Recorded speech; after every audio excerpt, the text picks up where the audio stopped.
to Barkway, and we're standing on a road called the Joint for reasons best known to the locals, and we're virtually on Greenwich Meridian. From the Chiltern escarpment right at the northern end of the Chilterns and due northwards, and effectively there is very little in front of us except a fantastic view across the lower chalk as it goes northwards towards Cambridge, and further into the distance the top of the lower Cretaceous, the Gault, and it's flat.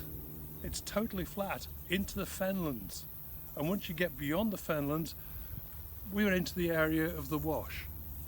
Now if we go back 470 to 450,000 years, during the onset of the Anglian Ice Age, Scandinavian ice that was coming across the North Sea hit the northern part of East Anglia and it broached into the onshore area through the Wash.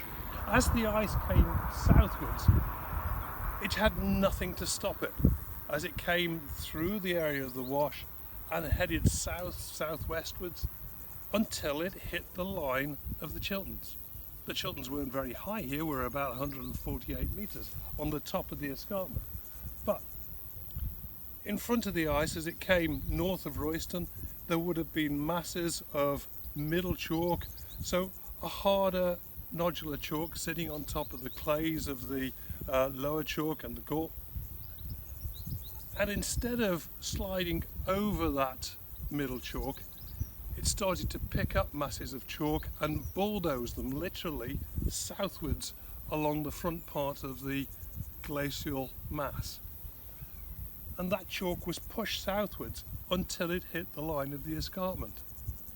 And it was at this point, this area stretching from Barkway, where we are here, about 4 miles westwards to Thurfield, that we have a whole series of rafted chalk masses that were moved glacially. Now that's one of the reasons why the site that we're going to now is so important, because 100 years ago there were still ongoing arguments of whether these chalk masses had been moved glacially or whether it had been a tectonic action. But I think we can show you at Barkway that there is good evidence that this is glacial movement. So the obvious thing now is to move down the hill to Barkway Chalk Pit, which is now under the management of the North Herts District Council and the Hertfordshire County Council, and they are keeping the place open so that we can visit it and have a look at the geology. Well, we're in Barkway Chalk Pit, and just to give you a little bit of background about the site, this was worked as a chalk pit for agricultural lime probably until the early part of the 19th century. So in early Victorian times this would have been an open pit, which then was no longer used to excavate chalk, but it became the ideal site for the village of Barkway to dump all its rubbish. So this is a Victorian rubbish pit in here, and we do get visitors coming into the pit to collect Victorian bottles and bits of antiquity now that are left behind in the floor of the chalk pit. That's not why we're here. We're here to have a look at the chalk that's preserved on the site. We're here on probably what is the hottest day of the year, talking about glaciation, so it's not the easiest thing to imagine.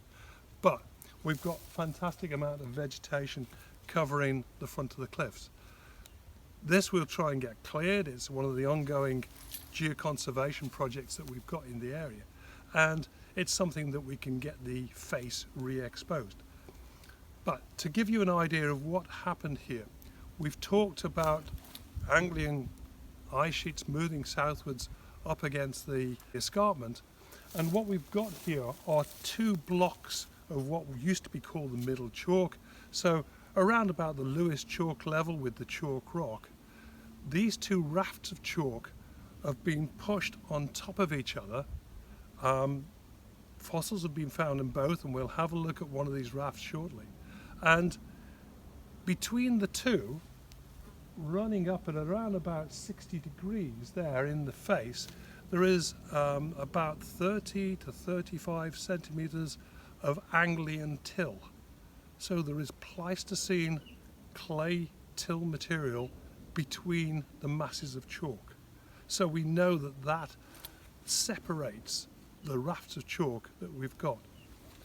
When we look at the chalk itself, and you'll see that it's not structured bedded chalk. It's broken down, it's had a long history of being frozen, thawed during the Anglian ice period. It's then, once the ice was thawing, it then collapsed back on itself, there's faulting. So the amount of structure in the section here is really difficult to see. We've just got a melange of chalk which has just been left behind by the thawing ice.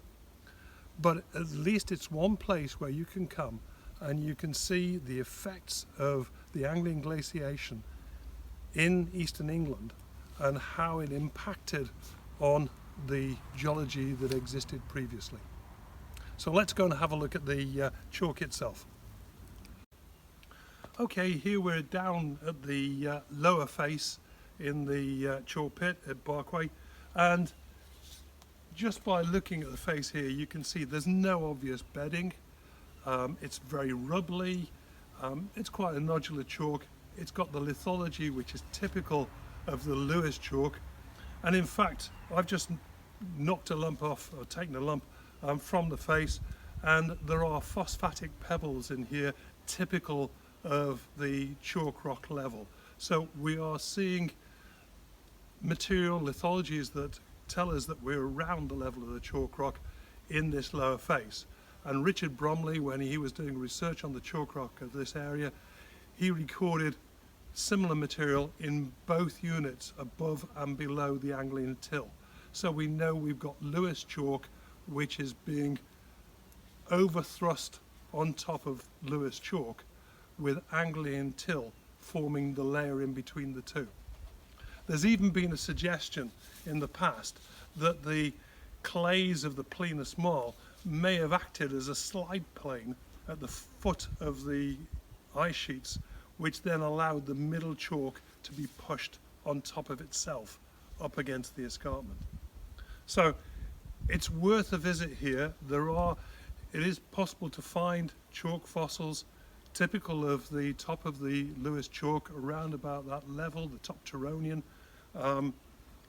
in these sections, but you can't follow individual beds because it's a melange, it's broken up, it's the result of so much glacial action when these chalk rafts collapse back on themselves at the end of the Anglian Ice Age, which was around about 420,000 years ago. So there's a whole story here. There's a story of the chalk itself, the deposition of the chalk, but then the subsequent impact of major glaciation coming southwards off the North Sea, coming up against the chalk escarpment of the northern end of the Chilterns, and really breaking it up and creating this whole mass of chalk rafts that stretch right along the escarpment here, between here and Thurfield to the west. So come and enjoy it. We'll try and get it cleaned up and the nettles and the prickles are cleared away, but it's well worth a visit. So see you here at Barkway.